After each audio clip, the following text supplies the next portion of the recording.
Pernah nggak sih kita mikir di zaman yang serba cepat ini, ilmu yang berkembang pesat, apakah semuanya sudah berjalan ke arah yang benar? Teknologi makin canggih, data makin melimpah, tapi kadang ada nilai yang harus dikorbankan atas nama kemajuan. Di titik ini, aku ngerasa Pancasila itu bukan cuma dasar negara, tapi nilai hidup yang harusnya jadi fondasi kita dalam mengembangkan ilmu agar nggak kehilangan arah. Misalnya pada sila pertama yang mengajarkan kita bahwa ilmu itu harus dijalani dengan etika dan dengan hati nurani. Karena nggak semua yang bisa kita lakukan itu harus dilakukan.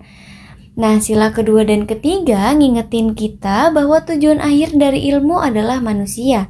Bukan angka, bukan gelar, tapi kesejahteraan dan keadilan buat semua.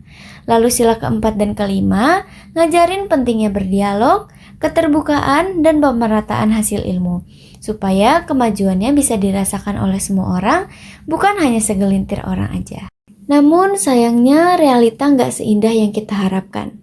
Salah satu contoh kasus kemajuan teknologi tanpa didasari nilai Pancasila, yaitu video AI yang menampilkan Ka'bah, tempat suci umat Islam, diedit dengan simbol LGBT dan musik provokatif.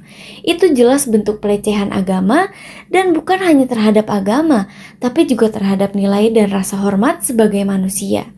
Yang lebih miris, video itu diposting di Twitter dan sampai sekarang masih beredar. Banyak orang yang marah dan itu wajar. Karena itu bukan soal baper atau terlalu sensitif, tapi soal batas. Ada hal yang gak bisa dijadikan konten seenaknya. Dan kalau kita lihat dari sudut pandang Pancasila, sila pertama jelas dilanggar. Tidak ada penghormatan terhadap ketuhanan. Lalu sila kedua pun dilanggar. Martabat manusia beragama dilukai. Nah, sila ketiga juga terancam karena konten seperti itu bisa memecah belah persatuan dan menimbulkan konflik. Jadi, sebenarnya masalah utamanya bukan pada teknologinya, tapi pada siapa yang menggunakannya dan untuk tujuan apa.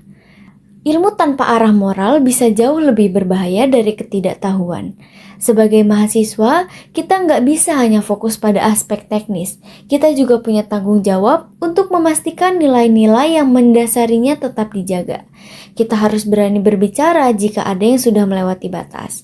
Dan kalau kalian nonton video ini dan pas dicek kontennya masih ada di Twitter, yuk kita sama-sama report, karena saat video ini dibuat, postingan itu masih belum diturunkan.